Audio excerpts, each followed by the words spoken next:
Padre bueno, qué bueno es alabarte, qué bueno es adorarte, qué bueno es vivir para ti, qué bueno es descansar en tu presencia, qué bueno es disfrutar de tus maravillas, de tu amor, de tu gracia. Qué privilegio tan grande tenemos el ser llamados hijos de Dios. Gracias por esta mañana, ya nos diste una introducción a este tema, ya se nos ha abierto nuestro apetito espiritual, queremos conocer más tu gloria, queremos saber de este plan excelso que habla de ti y de lo que tú hiciste para redimirnos. Ayúdanos a profundizar, abre nuestro entendimiento. Sabemos que hay algunos aspectos difíciles, pero tú abres nuestro entendimiento y los podremos entender con tu ayuda. Permítenos en esta segunda sesión mirar con cuidado cuál es la relación entre la Iglesia e Israel. Ayúdanos en estas cosas, Padre, que son complejas. Ayúdanos por tu gracia, te lo pedimos. En el nombre del Señor Jesucristo. Amén. Entonces, hilando todo con lo que vimos en la primera sesión, surge una gran pregunta. Esta pregunta tenía una sola respuesta hasta 1850, pero en 1850 con el dispensacionalismo hay otra respuesta. Bueno, tenía dos respuestas, pero ahora con el dispensacionalismo aparece una tercera respuesta. Las dos primeras que existían eran muy similares, pero ahora aparece una totalmente diferente y tenemos entonces que revisar el asunto. ¿Qué relación hay entre Israel y la Iglesia? ¿Y por qué viene siendo tan importante este asunto? Lo primero que hace importante este asunto es la relación entre la Iglesia y las Escrituras del Antiguo Testamento. Si Israel y la Iglesia son totalmente diferentes y deben estar separados, como argumentan nuestros hermanos dispensacionalistas, entonces el Antiguo Testamento, por lo menos su mayoría, es para Israel y no tendrá mucho que enseñarle a la Iglesia de Cristo. Más bien para la Iglesia sería el Nuevo Testamento. Y todas las promesas del Antiguo Testamento hechas para Israel tendrían su cumplimiento exclusivamente en la nación de Israel y no en la Iglesia. Miren lo delicado que es no entender esto. Prácticamente se produce una mutilación de la utilidad de la palabra de Dios para la Iglesia de Jesucristo. Entonces debemos abordar este asunto por causa de la utilidad del Antiguo Testamento para la Iglesia. Y ustedes, ya les he comentado antes que ustedes escuchan pastores en nuestro tiempo flagrantemente diciéndole a la Iglesia: hermano, no lea el libro de Levítico, es que el libro de Levítico es pura ley, usted no encuentra nada útil para usted en el libro de Levítico. Y hay pastores que dicen así: el Antiguo Testamento es ley, la gracia está en el Nuevo. No hay gracia en el libro de Levítico. ¿Para qué vas a leer el libro de Levítico? El libro del Génesis sí, porque habla de los orígenes. El libro del Éxodo sí, porque habla de algunos símbolos aplicables a nuestra redención. Pero Levítico son puras leyes del Antiguo Testamento. ¿Qué utilidad puede tener eso para la Iglesia? Además, dice él, estos pastores dicen, la Iglesia es la Iglesia e Israel es Israel. En cierta forma tiene razón. Pero veamos qué tanto. El otro asunto, y que es el asunto, digamos, controversial entre iglesias de acervo histórico, o sea, iglesias de la Reforma, es el asunto del bautismo.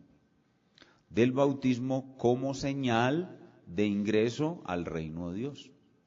Por causa de tener una postura u otra con relación a cuál es la unidad, identidad o separación entre la Iglesia de Israel, se puede asumir una postura aprobando el bautismo infantil o rechazándolo. Y ya como todos nosotros sabemos, hay algunos hermanos reformados, buenos hermanos, que creen que los niños deben ser bautizados en su infancia y lo hacen porque tienen una postura específica en relación con este punto. ¿Qué relación hay entre la iglesia e Israel? Entonces, hay dos razones mayoritarias, pueden haber otras, para que toquemos este tema. Uno, la pertinencia del Antiguo Testamento para la iglesia. Y dos, el asunto del bautismo de infantes, como señal de haber ingresado al reino de Dios. ¿Cuál es la respuesta? ¿Cómo se aborda desde la perspectiva histórica la relación iglesia e Israel? Como vimos en la primera sesión, hay una postura mayoritaria al siglo XX y XXI, que es la postura dispensacionalista. Nuestros hermanos dispensacionalistas dicen que Israel y la iglesia son algo totalmente diferente y están totalmente separados. Esa es la primera respuesta. La iglesia e Israel son algo totalmente diferente y deben estar totalmente separados. Y esa es la postura de nuestros hermanos dispensacionalistas. Pero ahora, dentro de la teología del pacto, dentro de la teología histórica, hay dos posturas con respecto a esto. La de nuestros hermanos presbiterianos. Nuestros hermanos presbiterianos enseñan que la iglesia e Israel son totalmente iguales. Noten la diferencia con el dispensacionalismo. Totalmente diferentes, dicen los dispensacionalistas. Totalmente iguales, dicen nuestros hermanos presbiterianos. La iglesia es simplemente una continuación de Israel. Son exactamente iguales, dicen nuestros hermanos presbiterianos. Hay una tercera postura, que es la postura bautista, dentro de la teología del pacto, dentro de la teología histórica o reformada, un tercer grupo de puritanos, que son los bautistas, creen que la iglesia e Israel sí tienen unidad, o sea, sí hay entre ellos una raíz común, sí hay unidad, y continuidad, pero no son exactamente iguales, no son exactamente lo mismo. La iglesia, dicen los bautistas, decimos los bautistas, la iglesia es superior a Israel. Hay unidad y continuidad en la iglesia de Israel, entre la iglesia de Israel, hasta ahí estamos de acuerdo con nuestros hermanos presbiterianos, pero hay superioridad de la iglesia sobre Israel. Entonces hay tres posturas, tres posiciones con relación a la relación iglesia-Israel. Primero la dispensacionalista, que es la mayoritaria hoy, no fue la mayoritaria en el pasado, hoy, que son totalmente separados y son totalmente diferentes. Segundo, la presbiteriana, son totalmente iguales, una es una extensión de la otra. Y tres, la bautista, que sí son iguales, hay unidad, hay continuidad, pero la iglesia es un desarrollo superior del plan de Dios y por tanto hay una superioridad de la iglesia sobre el pueblo de Israel. Veamos brevemente cada uno. En primer lugar, la postura dispensacionalista, una total separación entre la iglesia e Israel. ¿Por qué llegó Darby y sus seguidores a pensar que la iglesia e Israel eran algo totalmente separado y deben estar totalmente separados? Por el principio de interpretación que usa el dispensacionalismo. El dispensacionalismo usa un principio de interpretación estrictamente literal de las Escrituras. Para el dispensacionalista, todos los textos son, a menos que el contexto evidencie algo demasiado obvio que haga que la interpretación no sea literal, la interpretación de todos los textos debe ser estrictamente literal. Por esa razón, cuando ellos leen en el Antiguo Testamento que Dios hizo un pacto con Israel, para ellos la palabra Israel es la nación física de Israel que está en Palestina, con todo su estructura histórica con todos sus gobernantes, desde Moisés y todos los demás, David, todos los reyes, incluidos los gobernantes contemporáneos. Para ellos, cuando la Biblia en el Antiguo Testamento dice Israel, se refiere a la nación de Israel, y para ellos todo lo que Dios diga de Israel en el Antiguo Testamento debe cumplirse en esa nación estrictamente.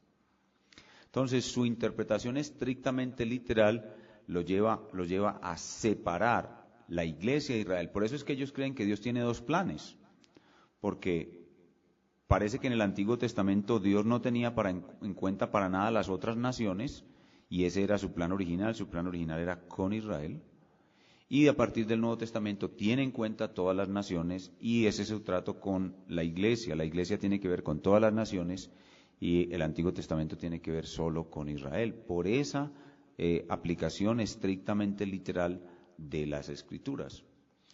Pero en segundo lugar, también por su forma particular de dividir la historia de la redención.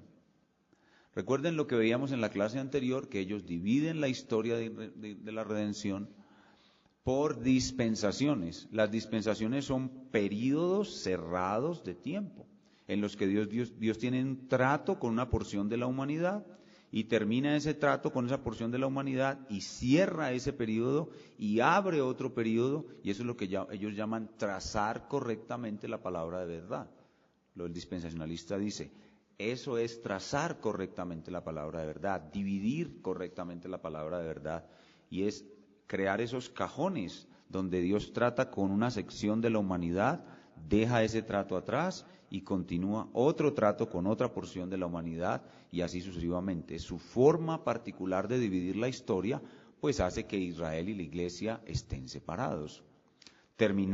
Dicen ellos, terminando el trato de Dios con Israel, termina por completo esa dispensación que ellos la llaman mosaica, y comienza una nueva dispensación que ellos la llaman eclesiástica o de la gracia. Y terminando la dispensación de la gracia, comienza otra dispensación que se llama milenial, y así sucesivamente. Y su forma particular de dividir la historia de la redención los lleva a ser separacionistas, es decir, a no colocar en la historia de la redención un hilo conductor y unificador, sino distintos segmentos del trato de Dios con la humanidad antes que un plan continuo que se va desarrollando progresivamente.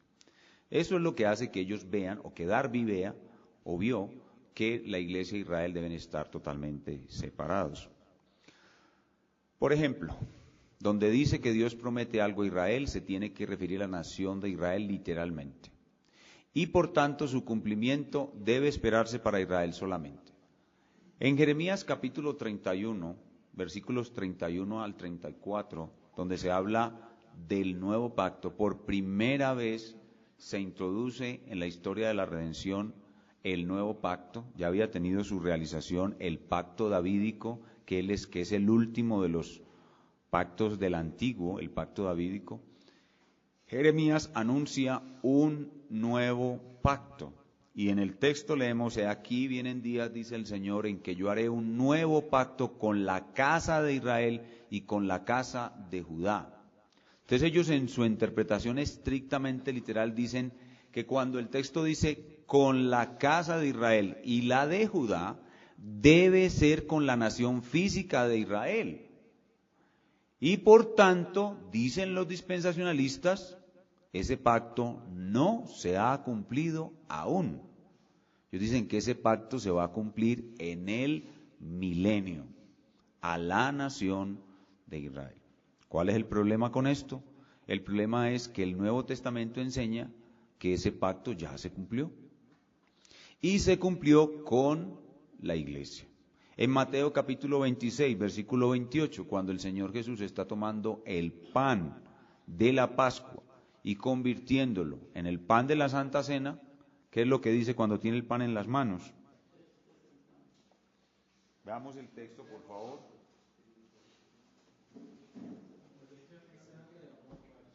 Esta es mi sangre del nuevo pacto. Obviamente, ¿a qué se está refiriendo el Señor Jesús ahí? Pues al que anunció Jeremías. Jeremías fue el que anunció ese nuevo pacto. Dice, esta es mi sangre del nuevo pacto. Lo mismo en 1 Corintios capítulo 11, el apóstol Pablo está hablando de ese nuevo pacto como algo que ya está en funcionamiento, algo que ya está activo. 1 Corintios 11, del 23 al 25. Porque yo recibí del Señor lo que también os he enseñado, que el Señor Jesús la noche que fue entregado tomó pan y habiendo dado gracias lo partió y dijo, tomad, comed, esto es mi cuerpo, que por vosotros es partido, haced esto en memoria de mí. Asimismo tomó también la copa, después de haber cenado, diciendo, esta copa es el nuevo pacto en mi sangre. Haced esto todas las veces que la bebiereis en memoria de mí. No puede ser más claro. No puede ser más claro. Y en 2 Corintios capítulo 3, versículos del 2 al 6, el apóstol Pablo dice así de sí mismo que él y los apóstoles son ministros competentes de un nuevo pacto. O sea que el nuevo pacto ya está y no fue hecho necesariamente con toda la nación de Israel. La nación física de Israel rechazó a su Mesías, rechazó el pacto. En Hebreos capítulo 8, versículos del 6 al 8, Hebreos 8, del 6 al 8, leemos, pero ahora tanto mejor ministerio es el suyo, cuanto es mediador de un mejor pacto, establecido sobre mejores promesas, porque si aquel primero hubiera sido sin defecto, ciertamente no se hubiera procurado lugar para el segundo, porque reprendiéndoles dice, he aquí, vienen días, dice el Señor, en que estableceré con la casa de Israel y la casa de Judá un nuevo pacto. O sea, ahí vemos claramente que los apóstoles consideraban que lo que el Señor Jesús hizo era el cumplimiento de la promesa del profeta Jeremías que había dado originalmente para la nación de Israel, está siendo cumplida en un nuevo Israel. Ahora hay un nuevo Israel y ellos se consideran parte de ese nuevo Israel y ellos se consideran partícipes de ese nuevo pacto. Entonces, esta postura es una postura totalmente antibíblica, pero eso es lo que creen nuestros hermanos dispensacionalistas. Ahora, todo el que cree en la escatología dispensacionalista no estaría de acuerdo con esto. La cuestión es que el dispensacionalismo es conocido parcialmente y lo que más se conoce del dispensacionalismo es su escatología. Pero estas cosas del dispensacionalismo no se conocen bien. Pero los dispensacionalistas consistentes y que estudian bien la Biblia pueden llegar a decir cosas como estas. Debido a esta separación, pueden llegar a decir cosas como esta, que los santos del Antiguo Testamento se salvaron de una forma y los del Nuevo Testamento se salvaron de otra. ¿Les suena eso familiar? Eso se lo preguntan a uno cada rato. Donde yo voy, donde yo quiera que vaya, me preguntan eso. Yo creo que no he llegado a un lugar donde no me han preguntado eso. ¿Por qué la gente cree que los santos del Antiguo Testamento se salvaron de una manera y los santos del Nuevo Testamento de otra? Por el dispensacionalismo. El dispensacionalismo es el que ha producido esto. Él produce una separación entre la Iglesia de Israel y hace en la idea de los creyentes, en la mente de los creyentes, la idea de que es posible dos sistemas de salvación. Por ejemplo, algunos dispensacionalistas creen que Abraham se salvó cuando creyó la promesa de que tendría un hijo, y no porque creyó en el Cristo. Pero en Juan capítulo 8 vemos claramente que el Señor dice que Abraham lo vio a él, al Cristo, y lo vio y se gozó, dice el texto. Entonces Abraham no se salvó porque creyó en la promesa de que tendría un hijo. Abraham se gozó porque él creyó que de su descendencia, incluyendo al hijo que iba a tener, que fue Isaac, nacería el Mesías. Y él se salvó creyendo en el Mesías, no en el nacimiento de Isaac. Pero el dispensacionalismo crea toda esa posibilidad por la separación que establece entre la Iglesia de Israel. Pero entonces, nosotros decimos que esto es un error. Pero ¿cómo puede ser posible? ¿Cómo puede ser posible que si esas promesas del Antiguo Testamento fueron dadas a Israel, ¿cómo puede ser posible que se cumplan ahora en la iglesia? Hay dos formas de responder a eso. Primero, las promesas hechas a Israel se pueden cumplir en la iglesia porque el núcleo de la iglesia fue y es el remanente elegido de la nación de Israel. O sea que la primera iglesia, ¿cómo fue? Fue una iglesia judeo-cristiana. Es decir, el nuevo Israel es resultado de una poda. Cuando Moisés dice en Deuteronomio, no me acuerdo ahora el texto, 18 creo que es, profeta os levantará el Señor vuestro Dios como a mí. El que no hiere a tal profeta será cortado de su pueblo. Reafirma Esteban en Hechos 7, cuando está dando el discurso ante los judíos que no creyeron. Entonces, levanta el profeta y el que no escuche a ese profeta será cortado de Israel. Entonces aquí tenemos a todo Israel. Llega el profeta y comienza el profeta a predicar. ¿Qué dice la sentencia de Moisés? El que no oiga al profeta será cortado del pueblo. Cuando Jesucristo termina su ministerio, Israel está dividido en dos partes. 500 personas creen al profeta. Y vamos a suponer que son 6 millones de judíos. 5.900.500 no creen. ¿Qué sucede según la profecía de Moisés? Que Israel es cortado y divide en dos partes. 500 y 5.900.500. ¿Cuál de esos dos fragmentos es Israel? Los 500. ¿Los otros fueron qué? Podados, cortados. Entonces, ¿dónde está Israel? ¿En la nación de Palestina o en los 500 que creyeron en el Mesías? Los 500. Entonces, ¿qué pasa con las promesas del Antiguo Testamento? Se cumplen en los 500. Y por eso es que cuando el apóstol Pedro habla sobre Pentecostés en Hechos capítulo 2, ¿qué dice? Estos no están borrachos. Este es el cumplimiento de lo dicho por el profeta Joel. ¿En quién se está cumpliendo lo que dijo Joel? ¿En los 500 o en los 5 millones? En los 500. ¿Dónde está Israel? La pregunta es, ¿dónde está Israel? Entonces, ¿dónde se cumplen las promesas de Dios? En Israel, pero en el nuevo Israel.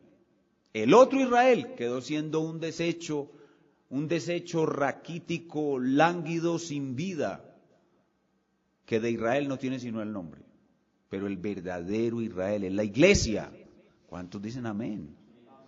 Verdadero Israel es la iglesia. Y por eso las promesas del Antiguo Testamento son nuestras. Cuando usted lee todas las promesas del Antiguo Testamento son suyas. Porque usted es Israel. Usted es hijo de Abraham. Solo que no por el linaje, sino por la fe. Pero las promesas son suyas. Ahora, la otra forma como se cumple esto, y esto lo vimos muy lindo con el hermano Daniel, la otra forma como las promesas del Antiguo Testamento se cumplen en el Nuevo Israel es porque la cabeza de la iglesia fue y es el Mesías de Israel. Y esto es maravilloso y yo quisiera que ustedes profundizaran esto un poquito más. El hermano Daniel lo dijo. Cristo es Israel. Cristo es Israel. Él es el verdadero Israel. Él es la simiente en singular, a quien fueron hechas las promesas. ¿Ustedes recuerdan el paralelo que él hizo, el hermano Daniel, entre Mateo y el Pentateuco? ¿Se acuerdan de eso? Cómo mostraba que el Mateo era una reconstrucción de los escritos de Moisés. En la vida de Jesús sucede exactamente lo mismo que sucedió en Éxodo, en Israel. Como Israel fue llevado a Egipto, así como Jesús fue llevado a Egipto cuando huía de Herodes. Cómo salió de Egipto y como dice el texto, de Egipto llamé a mi hijo. Y todo igual como Jesús fue bautizado, así como Israel fue bautizado en el mar, cuando pasaron el mar. Cómo estuvo 40 años en el desierto Israel, como Jesús estuvo 40 años ayunando en el desierto, cómo fue tentado por el diablo. ¿Se acuerdan del paralelo? Ustedes estaban súper impactados cuando escucharon eso. ¿Saben por qué ese paralelo existe? Porque Jesús es Israel. Jesús es el verdadero Israel. Hay un libro muy bueno, que ahora no me acuerdo del autor, David Howlwerda. Les traigo el dato. El título del libro es... se me escapa, pero es algo así como Jesús es Israel. Eso es excelente, hermanos. Usted ver todos esos textos en que se muestran que el verdadero Israel es Jesús. Jesús es el verdadero Israel. Entonces, debido a que las promesas se deben cumplir en Israel, las promesas se le hicieron a Jesús y se cumplen en Jesús, y como nosotros estamos injertados en Jesús por la fe, todas esas promesas son para nosotros. Y por eso es que Joel se cumple en Hechos 2, Joel se cumple en Hechos 2, y Nahum se cumple en Hechos 15, cuando dice, restauraré el tabernáculo caído de David. Santiago toma al profeta Nahum o Abdías, Nahum. Santiago toma el profeta Nahum y dice en Hechos capítulo 15, esto se está cumpliendo en este instante. Se está cumpliendo ahí. O sea que los apóstoles veían claramente que las promesas del antiguo pacto se cumplen en la iglesia, porque la iglesia es el nuevo Israel, porque Cristo es el verdadero Israel y nosotros estamos unidos a Cristo. Entonces esto deja sin fuerza, sin peso, este argumento de que la iglesia y Israel son dos entes totalmente separados, que no tienen ninguna relación y que eso produce que Dios tenga dos planes, no, un solo plan, pero hay unidad, hay relación, hay continuidad entre la iglesia e Israel. Eso nos lleva a la segunda postura, que es la postura presbiteriana. Y ustedes la escucharon del hermano Daniel. ¿Cómo comenzó él comenzó sus clases hablando sobre esto? ¿Y para qué dijo esto? Para defender precisamente el hecho de que nosotros tenemos que estudiar el Antiguo Testamento. ¿Por qué nosotros tenemos que estudiar el Antiguo Testamento? Porque Israel y la iglesia tienen una relación. Hay unidad y continuidad entre la iglesia e Israel. Pero el presbiteriano va más allá y dice que la iglesia e Israel son totalmente iguales. Y estos son sus argumentos. Lo primero que dice el presbiteriano es que el término eclesía, que significa llamado afuera, o uno que es llamado de un grupo, de una masa, llamado hacia afuera, fue afuera, y kaleo, que es de un grupo, de una comunidad. El término eclesía del Antiguo Testamento es exactamente igual al del Nuevo.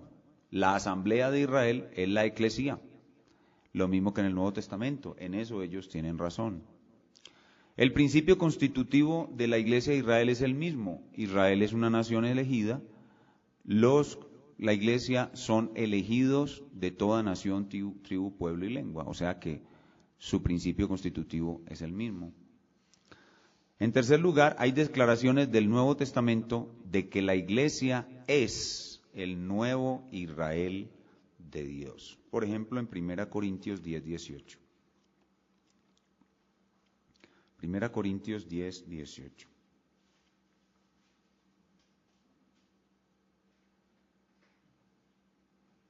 Dice, mirad a Israel según la carne. Eso significa el Israel físico o nacional.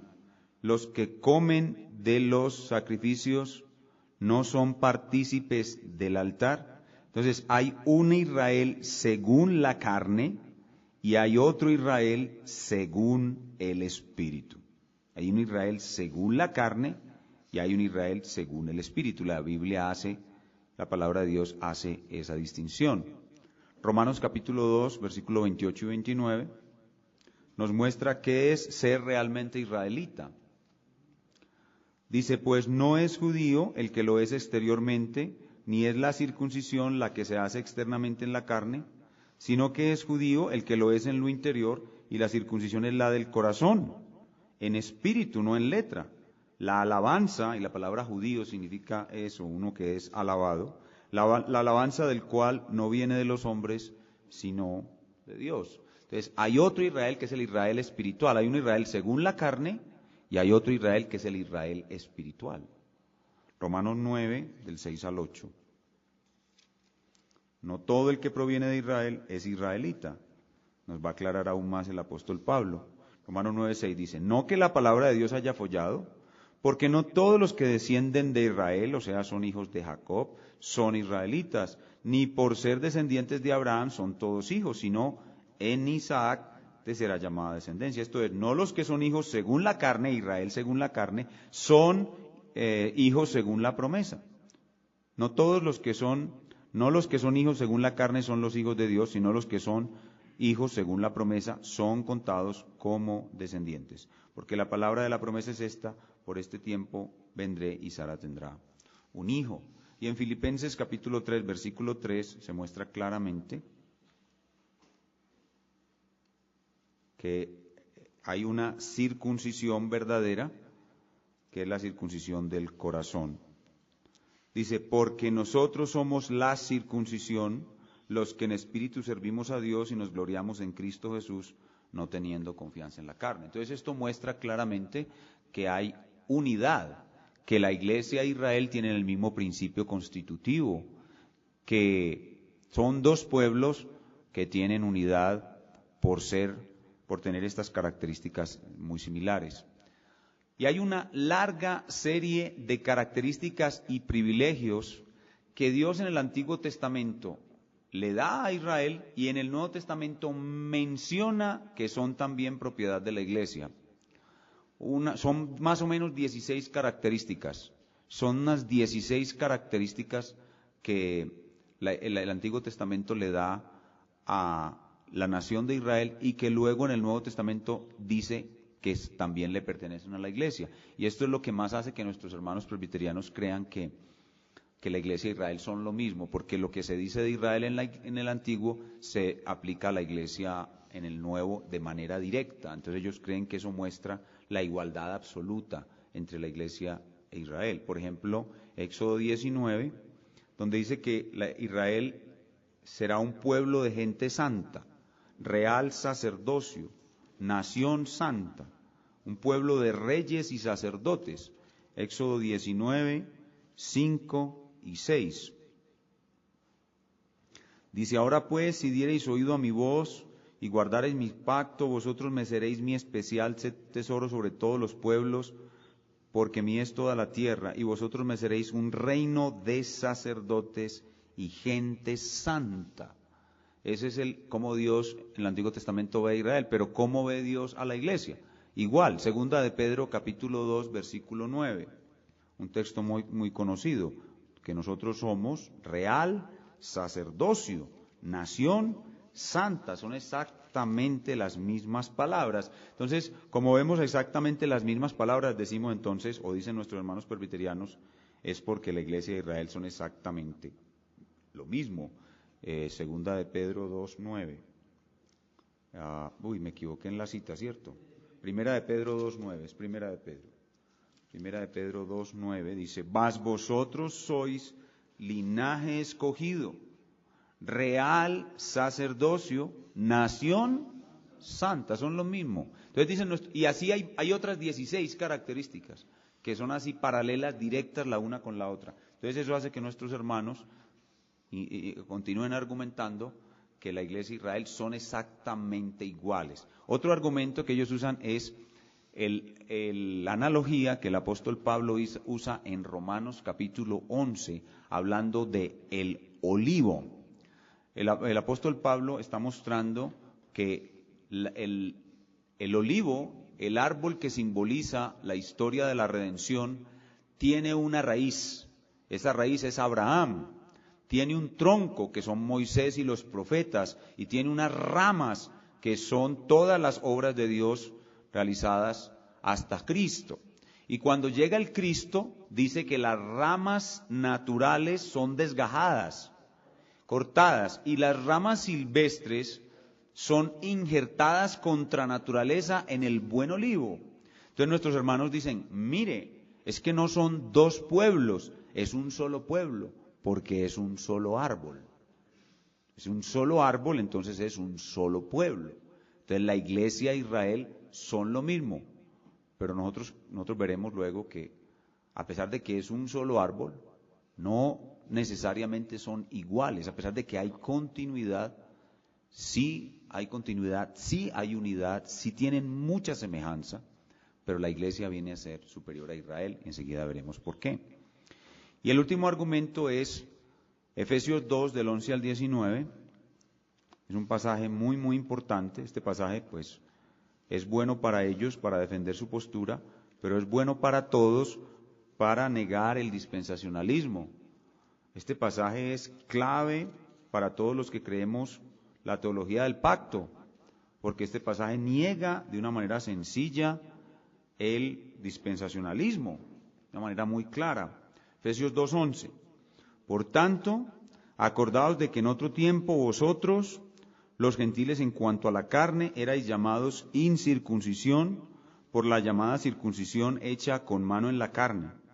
En aquel tiempo estabais sin Cristo, alejados de la ciudadanía de Israel y ajenos a los pactos de la promesa, sin esperanza y sin Dios en el mundo. Pero ahora, en Cristo, o sea, unidos a Cristo, unidos en Cristo Jesús o unidos a Cristo Jesús, vosotros, que en otro tiempo estabais lejos, habéis sido hechos cercanos por la sangre de Cristo, porque Él es nuestra paz, que de ambos pueblos hizo uno.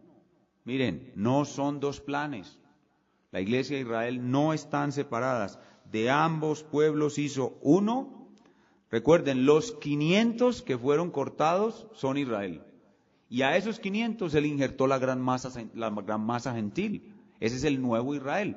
De esos dos pueblos desechó a los 5 millones y cogió a los 500 y los estableció como un nuevo Israel, y ahí injertó una gran cantidad de gentiles, y esos dos pueblos, judíos y gentiles, ahora son uno. No son dos planes, es uno solo, no son dos pueblos, es uno solo. De los dos pueblos hizo uno, derribando la pared intermedia de separación, lo cual obviamente era la ley ceremonial, aboliendo en su carne, es decir, con su muerte, las enemistades, la ley de los mandamientos expresados en ordenanzas, o sea, la ley ceremonial, para crear en sí mismo, o sea, en Jesucristo, en Él, de los dos, un solo y nuevo hombre, haciendo la paz entre judíos y gentiles, y mediante la cruz reconciliar con Dios a ambos en un solo cuerpo, matando en ella las enemistades. Y vino, ¿quién vino? Jesucristo, y anunció las buenas nuevas de paz a vosotros que estabais lejos y a los que estaban cerca, porque por medio de Él, los unos y los otros, tenemos entrada por un mismo espíritu al Padre. Así que ya no sois gentiles, ya no sois extranjeros y ellos judíos, no. Así que ya no sois extranjeros ni advenedizos, sino conciudadanos de los santos y miembros de la familia de Dios. Este pasaje es el pasaje más claro y potente del Nuevo Testamento para contradecir la división y la separación dispensacional. Entonces nuestros hermanos presbiterianos lo usan como parte de su argumento para mostrar que la iglesia de Israel son lo mismo. Pero realmente el pasaje muestra que son lo mismo.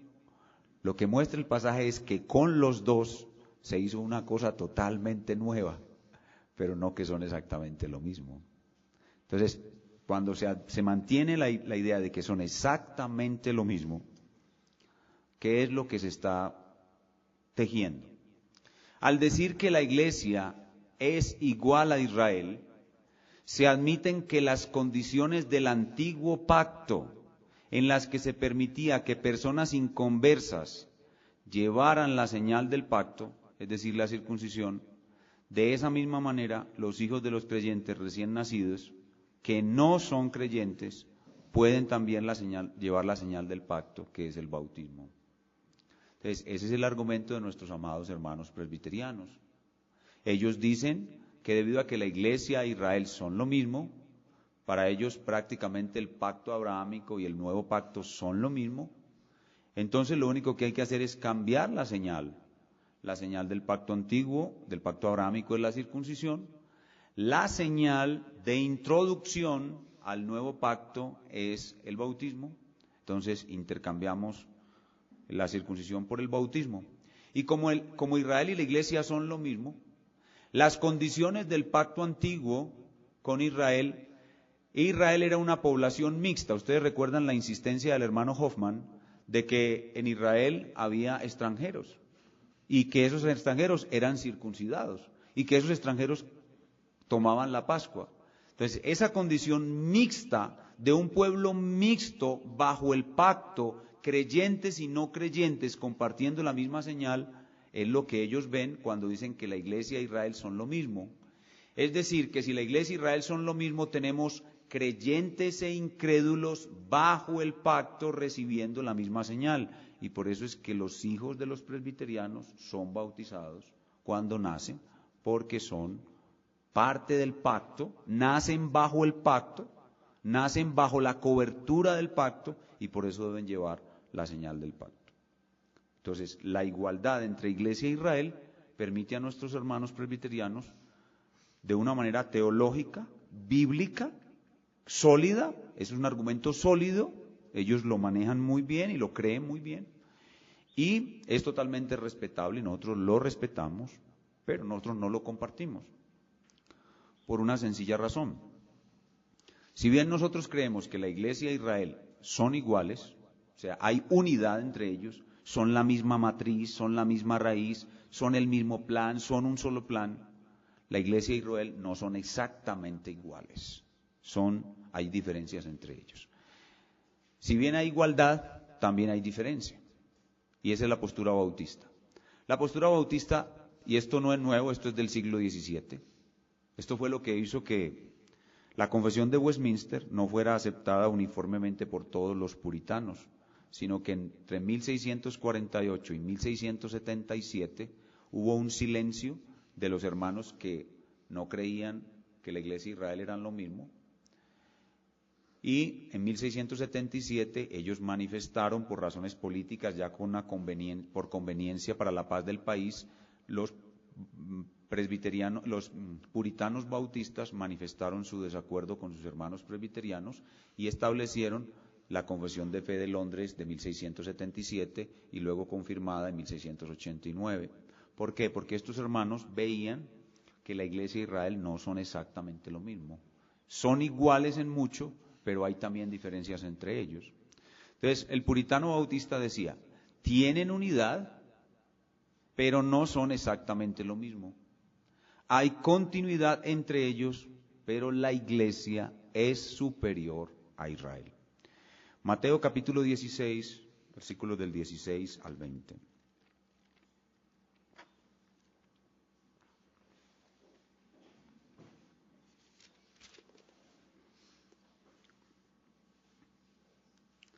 Este es el diálogo del Señor Jesucristo con Pedro, cuando le hace la gran pregunta, ¿quién cree la gente que soy yo?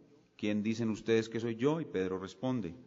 Respondiendo Simón Pedro dijo, tú eres el Cristo, el Hijo del Dios viviente. Entonces le respondió Jesús, bienaventurado eres Simón, hijo de Jonás, porque no te lo reveló carne ni sangre, sino mi Padre que está en los cielos. Y yo también te digo que tú eres Pedro, y sobre esta roca edificaré mi iglesia, y las puertas del Hades no prevalecerán contra ella, y a ti te daré las llaves del reino de los cielos, y todo lo que atares en la tierra será atado en los cielos, y todo lo que desatares en la tierra será desatado en el cielo. Entonces mandó a sus discípulos que a nadie dijesen que él era Jesús, el Cristo. Aquí vemos dos cosas en este pasaje muy, muy importantes.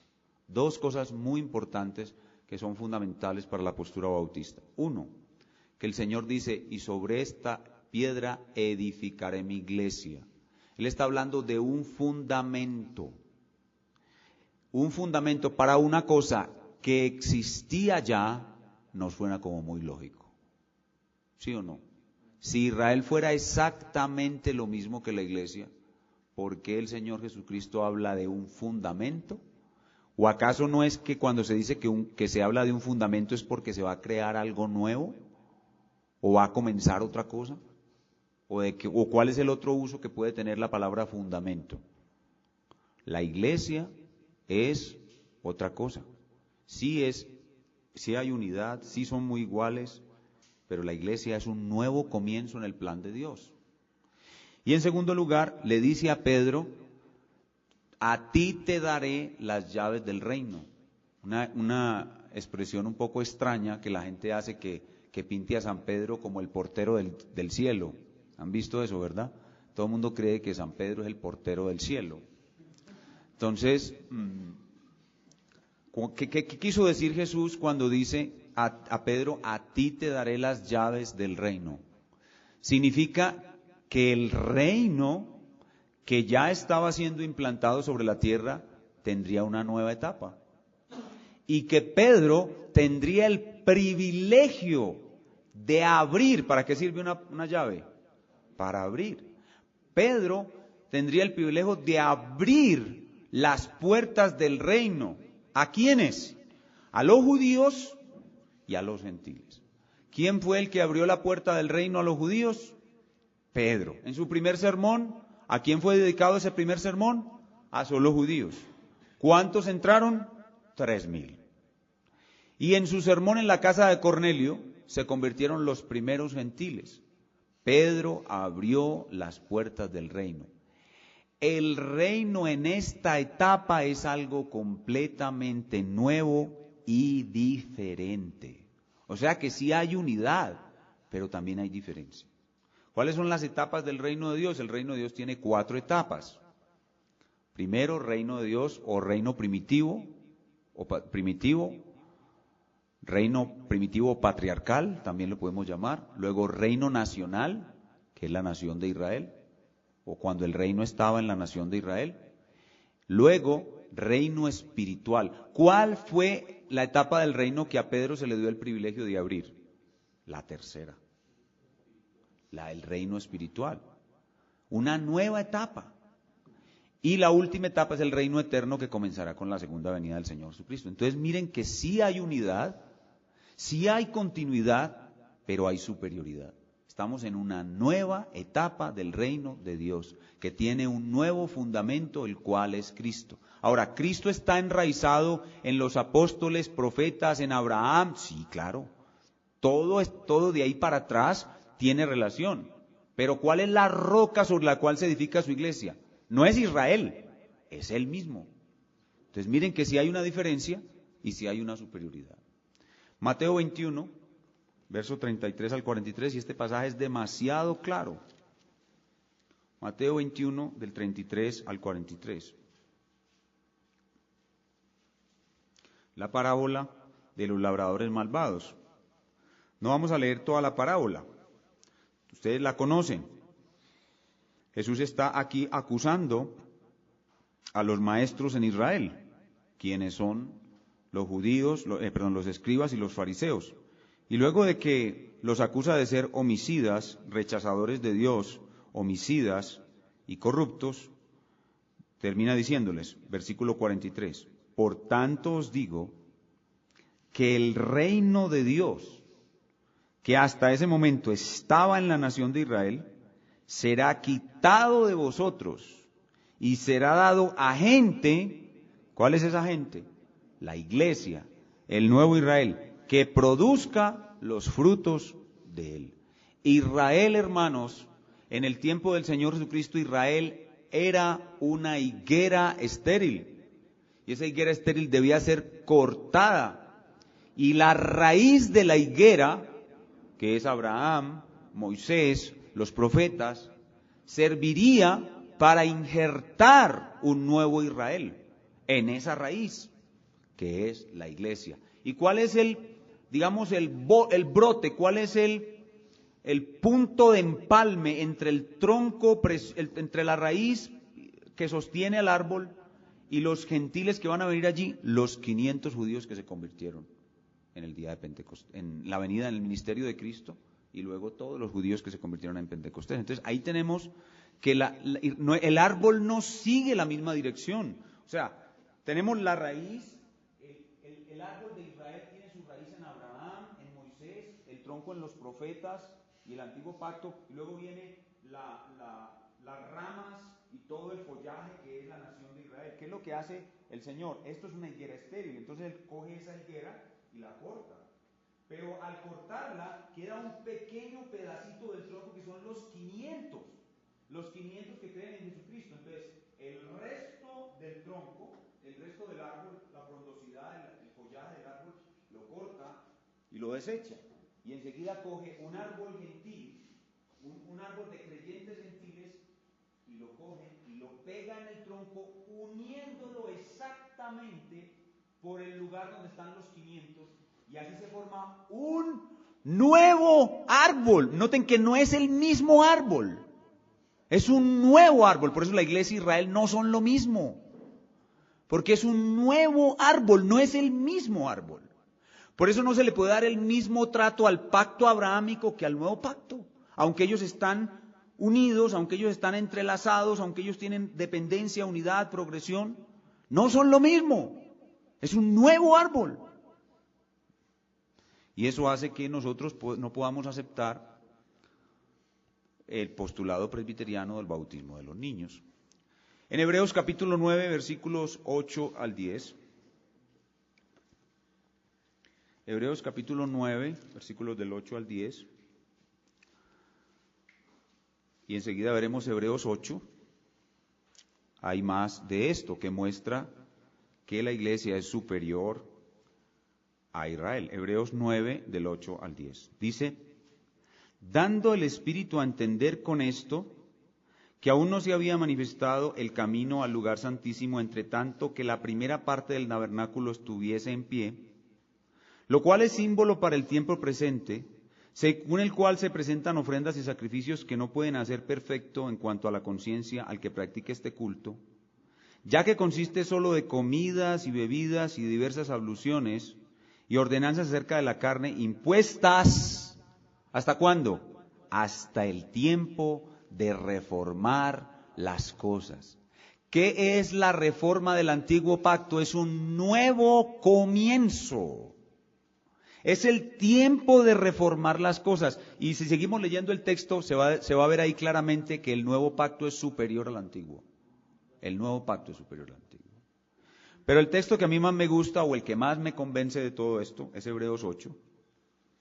Hebreos 8, del 8 al 12, que es precisamente una cita ¿de qué? De Jeremías 31. Para mí este es el argumento más fuerte. Dice: porque reprendiéndolos, leo en el 8:8, porque reprendiéndolos dice: he aquí vienen días, dice el Señor, en que estableceré con la casa de Israel y la casa de Judá un nuevo pacto. No como el pacto, miren, no como el pacto. Miren cómo comienza a decir que es inferior. No como el pacto que hice con sus padres, el día que los tomé de la mano para sacarlos de la tierra de Egipto, porque ellos no permanecieron en mi pacto. ¿Por qué no podían permanecer en su pacto? Porque eran incircuncisos de corazón. Por eso no permanecieron en mi pacto. Y yo me desentendí de ellos. Jehová se divorcia de Israel, dice el Señor. Por lo cual, este es el pacto que haré con la casa de Israel después de aquellos días, dice el Señor. Pondré mis leyes en la mente de ellos. Ahora ellos sí pueden obedecer. Y sobre su corazón las escribiré. Esto es el nuevo nacimiento. Y ahora miren la promesa preciosa de todos los pactos. Y seré a ellos por Dios, y ellos me serán por pueblo. ¿Será Dios por Dios a toda la nación de Israel cuando cortó a esos 5 millones y a los herederos de esos 5 millones? No. Hay algo superior aquí. Yo seré a ellos por Dios y ellos me serán mi pueblo. Y esta es la parte que a mí más me gusta. Y ninguno enseñará a su prójimo, ni ninguno a su hermano, diciendo: conoce al Señor, porque todos me conocerán. La iglesia no puede ser igual a Israel, porque en Israel había creyentes e inconversos mezclados. En la iglesia nunca habrán creyentes e inconversos mezclados. Puede que haya trigo y cizaña en una misma iglesia, pero es que la cizaña no es iglesia. La cizaña son unos impostores, unos usurpadores, falsos creyentes. La iglesia toda es regenerada, la verdadera iglesia. Y por eso es superior. Es un estado superior, la iglesia es un estado superior. Y como dice el hermano Waldron, Una muy buena explicación de esto está en el libro del pastor Waldron de escatología, porque es que esto se relaciona mucho con escatología. En escatología vamos a ver esto de nuevo. Como dice el hermano Waldron, se trata de una nueva universalidad.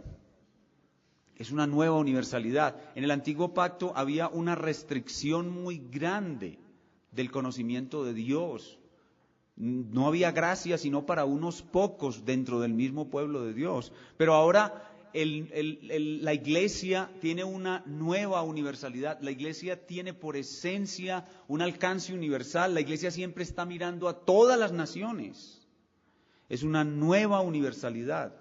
De Israel usted no puede extraer una nueva universalidad. El Israel es exclusivista. De hecho, usted sabe por qué se escribió el Evangelio de Juan, entre otras cosas. El Evangelio de Juan dice él mismo que para que creáis en el Cristo. Pero ¿sabe cuál es el propósito de usar la palabra mundo en el Evangelio de Juan como Juan la usa? Cuando dice, de tal manera amó Dios al mundo. ¿Sabe cuál es el propósito de usar ahí la palabra mundo? Sacar a los judíos del exclusivismo hebreo. Los judíos creían que solo ellos eran la cumbre del plan de Dios. No, la iglesia tiene esa nueva universalidad que no tiene Israel. Y lo más importante, la iglesia tiene una nueva espiritualidad. Una nueva espiritualidad, es decir, la presencia, la habitación del Espíritu Santo en la iglesia no solamente es universal en cuanto a que todos los individuos de la iglesia están habitados por el Espíritu Santo, sino que la presencia del Espíritu Santo es mucho más profunda. ¿Por qué? Porque nosotros estamos en la era del Espíritu Santo. Y es una espiritualidad mucho más profunda que en el antiguo pacto. No que Moisés no tuviera el Espíritu Santo, no que Abraham no lo tuvieran. Ya hemos dicho y hemos defendido que los santos del Antiguo Testamento eran habitados por el Espíritu Santo muy fuertemente, tal vez igual que nosotros. Pero nosotros tenemos una nueva espiritualidad, nosotros tenemos una gracia especial del Espíritu. Dice el Señor Jesucristo que el más pequeño en el reino, mayor es que Juan el Bautista. Por algo será. No solamente por el conocimiento que tenemos del nuevo pacto, sino porque la espiritualidad es más profunda. Y es una espiritualidad mucho más corporativa. Nosotros tenemos una unidad que no tenía Israel. Israel estaba unido por la ley y las tradiciones, pero en Israel no había el amor que hay en la iglesia. La iglesia hay amor. La iglesia tiene una unidad especial, nosotros realmente somos un cuerpo. ¿O por qué cuando no nos hemos visto nunca y yo le presento a usted un hermano cristiano y usted ve la gracia de Dios en él, usted inmediatamente lo ama y lo considera mi hermano y quiere hacer el máximo por él? Porque hay una nueva espiritualidad, una espiritualidad corporativa, un amor que no había en Israel. Entonces la iglesia es superior a Israel, superior a Israel. Y eso está en todos los miembros de la iglesia. Todos tenemos esa espiritualidad. Y por eso nosotros debemos establecer esta diferencia con nuestros hermanos presbiterianos y con nuestros hermanos dispensacionalistas. Con el hermano dispensacionalista le decimos, hermano, te amamos de corazón y creemos que tu fe no va a alterar tu salvación, lo que tú crees no va a alterar tu salvación. Tú crees lo que crees, si quieres seguir creyendo que hay dos planes, que la iglesia y Israel están separados, no importa, te amamos, sigue adelante, pero nosotros creemos que la iglesia y Israel no son lo que tú dices, no están separados estrictamente, hay unidad y continuidad. Y al hermano presbiteriano nosotros le decimos lo mismo, hermano, te amamos, y es más, podemos con el presbiteriano incluso tener mucha más unidad. Los bautistas y los presbiterianos pueden casarse entre sí, trabajar juntos entre sí, pueden haber iglesias comunes de presbiterianos y bautistas, no hay ningún problema, porque el presbiteriano y el presbiteriano y el bautista tenemos un terreno en común, que es ¿cuál? La teología del pacto. Nosotros tenemos la misma fe de la teología del pacto. ¿Solo cuál diferencia? Que el hermano presbiteriano cree que la iglesia y Israel son iguales y el hermano bautista cree que la iglesia es superior a Israel. Esa es la única diferencia. Como implicación de su fe, el hermano presbiteriano va a bautizar su niño. Nosotros le decimos, hermano, tranquilo, bautice su niño, no hay ningún problema. Si usted es presbiteriano y se casa con una bautista, le da un somnífero por la noche a su esposa y por la mañana se levanta rapidito y va, lo bautiza y vuelve con él de la iglesia para que su esposa no se dé cuenta. Y así se soluciona el problema. Y su esposa lo va a seguir queriendo igual, y el niño bautizado va a ser salvo si Dios lo eligió. El bautismo no lo va a salvar. Si va a ser salvo, va a ser salvo porque Dios lo eligió, no por el bautismo. El hermano presbiteriano tiene muy claro eso. Para él el bautismo es simplemente un símbolo de estar en la comunidad del pacto. Y eso nosotros le respetamos eso al hermano presbiteriano. Así que esto, en vez de crear diferencia entre nosotros, crea amor, aceptación, y podemos seguir adelante conviviendo en la diferencia, tanto con el dispensacionalista como con el presbiteriano, porque este es un artículo de la fe de carácter secundario, que no altera para nada nuestras fuertes convicciones doctrinarias. Hermanos, esto era todo lo que yo les tenía que decir con respecto a la relación Iglesia-Israel.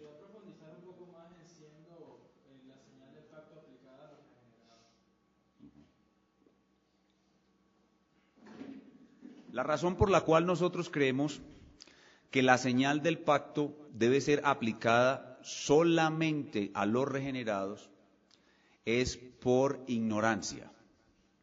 Es decir, que nosotros no vemos en el Nuevo Testamento que haya una indicación clara y directa de que la señal del pacto pueda ser aplicada a una persona no regenerada.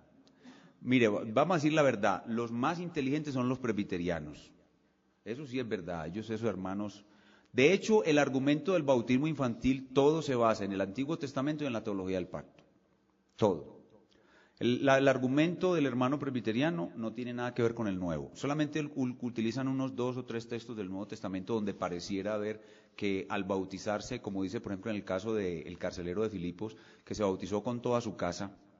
Ellos creen que cuando dice que se bautizó con toda su casa, era absolutamente necesario que el carcelero tuviera niños pequeños y por tanto fueron bautizados. Cuando el carcelero ingresa a la comunidad del pacto, toda su casa ingresa, entonces bautizaron también a los niños pequeños. Pero es un argumento, a mi modo de ver, un poco especulativo, porque el texto, al decir toda su casa, no necesariamente implica que tenía niños pequeños, sino que es una suposición. Entonces nosotros les decimos a nuestros hermanos que el Nuevo Testamento no muestra ni un solo caso de que una persona no regenerada pueda recibir el bautismo como señal del pacto, pero ellos explican que los hermanos lo pueden recibir es simplemente porque están en la comunidad del pacto. Como ellos nacen en la comunidad del pacto, y como el pacto abrahámico y el pacto nuevo son una sola cosa, la Iglesia y Israel son lo mismo, entonces lo único que hay que hacer es cambiar el símbolo o la señal. En vez de circuncisión pasamos a bautismo, y por eso todos los que están bajo la comunidad del pacto deben recibir el símbolo. Entonces nosotros le decimos al hermano presbiteriano que no lo creemos así, porque en el Nuevo Testamento no vemos un solo pasaje que nos muestre que una persona no creyente pueda ser bautizada. Pero entonces ellos vuelven a su argumento del Antiguo Testamento y ahí encuentran un sustento bíblico, teológico, basado en la teología del pacto, y por eso es tan respetable el argumento presbiteriano, porque no es una cosa inventada, es un razonamiento muy fuerte sobre la teología del pacto que tiene muy buen respaldo bíblico. Pero nosotros vemos, por ejemplo, en Marcos capítulo 16, que ya sabemos que es canónico, que ya sabemos que es del texto tradicional, que dice que el que creyere y fuere bautizado será salvo. Entonces nosotros creemos claramente que la señal de haber ingresado al reino de Dios, que es el bautismo, se debe aplicar solamente al que creyere. Al que creyere. El que creyere y fuere bautizado será salvo. El niño pequeño no puede creer, así que por muy fuerte que sea la explicación antiguo testamentaria y de la teología del pacto del presbiteriano, no convence al bautista por la ignorancia del bautista. O sea, los bautistas somos bautistas por brutos, porque nosotros no podemos ver, sencillamente no podemos ver en el Nuevo Testamento que haya un inconverso que pueda ser bautizado. Y el argumento basado en el Antiguo Testamento y la teología del pacto no nos convence, porque no podemos ver en el Nuevo Testamento que sencillamente haya un inconverso que pueda ser bautizado. O sea, yo por ejemplo soy bautista por bruto, porque no puedo ver otra cosa que lo que veo en el Nuevo Testamento, y por tanto no puedo aceptar el argumento de la teología del pacto de ellos, porque sencillamente para mí el Nuevo Testamento es superior al Antiguo.